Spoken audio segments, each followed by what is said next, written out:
हाँ जी, तो नमस्कार भाई सभी को। कैसे हो सारे? उम्मीद करूंगा सब बढ़िया हो गए, स्वस्थ हो गए, मस्त हो गए। तो आपको क्लासेज हैं वो बैक टू बैक मिल ही रही हैं, कोई दिक्कत वाली बात नहीं है। ठीक है, छोटी छोटी क्लासेज आएंगी, अब ज्यादा बड़ी क्लासेज नहीं आएंगी, क्योंकि क्लासों को मर्ज करके पढ़ाया जाएगा तो वो चीजें मिक्सअप हो जाएंगी, इसलिए हम छोटी छोटी क्लासेज करके डाल रहे हैं।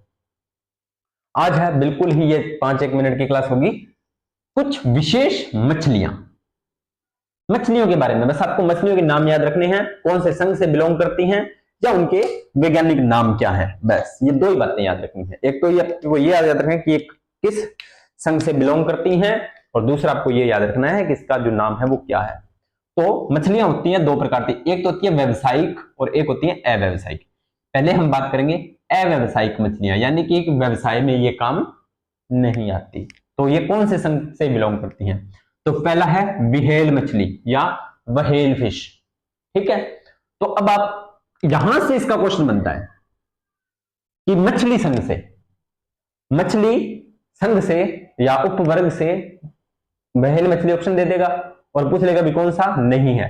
तो आपको याद रखना है, वहेल मछली होती है ना वो स्तनधारी होती है, ये एकमात्र ऐसी मछली है जो स्तनधारी है, ये आपको याद रखना है, वहेल फिश। दूसरा है क्रेफिश, ये करती है ऑर्थोपोडा संघ से बिलोंग। कौन सी संघ से? ऑर्थोपोडा।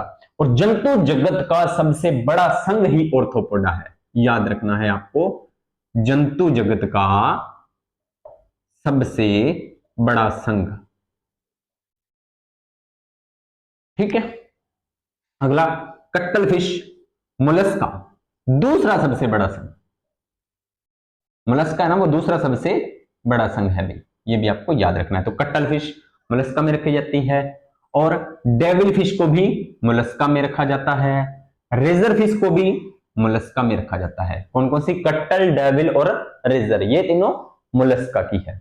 उसके बाद में है जेलीफिश, सिलेंट्रेटा संघ से, जेलीफिश सिलेंट्रेटा। ये जब मैंने आपको जंतु जगत पढ़ाया था ना, उसमें मैंने आपको ये सारे नाम लिखवाए थे एग्जांपल्स में, अगर याद हो तो। ठीक है, तो इस क्लास को देखने से पहले आप जंतु जगत वाला पूरी 5 क्लासें हैं वो अपनी देख लेना। उसके बाद में है silver fish insecta, silver fish insecta से, स्टार फिश इकाइनोडर्मेटा से। ठीक है, ये मैंने आपको सारे करवाए हुए हैं, बस यहां पर फटाफट नाम बता रहा हूं। तो ये होगी अपनी अव्यवसायिक मछलियां। अब देखो यहां पर, देखो लास्ट में क्या आ रहा है? Fish fish fish fish fish fish fish और फिश। ये एक छोटी सी ट्रिक बनती है कि जिनके लास्ट में फिश आएगा वो क्या होंगी? अव्यवसायिक मछलियां होंगी। मतलब क्वेश्चन आपको जो आपके ऑप्शन काटने में काम आ सकता है। ये जरूरी नहीं है कि सारी की सारी में फिश और वो अव्यवसायिक मछलियां हो, ऐसा जरूरी नहीं है, लेकिन कहीं ना कहीं ये आपकी चीज काम आ सकती है, गौर करो तो। अब आगे बात करेंगे व्यवसायिक मछलियां। व्यवसायिक मछलियों में सिर्फ देखो, मैंने अभी बोला था ना कि डॉग फिश, डॉग फिश स्कोलियोडोन बोलते हैं। क्या बोलते हैं डॉग फिश को? स्कोलियोडोन। इसे कुत्ता मछली बोलते हैं भाई। ठीक है, अगला है अश्वमीन, अश्वमीन। अब अश्वमीन हिप्पोकैम्पस, हिप्पोकैम्पस नाम है इसका। फुसफुस मीन प्रोटोपटेरस, प्रोटोपटेरस। वाद मीन स्टिगोस्टोमा, स्टिगोस्टोमा। ग्लोब मीन टेट्राडॉन। विद्युत मीन टॉर्पिडो। उड़न मीन एक्सोसिटस। और मच्छर मीन गेम्बूसिया। मुश मीन काइमीरा।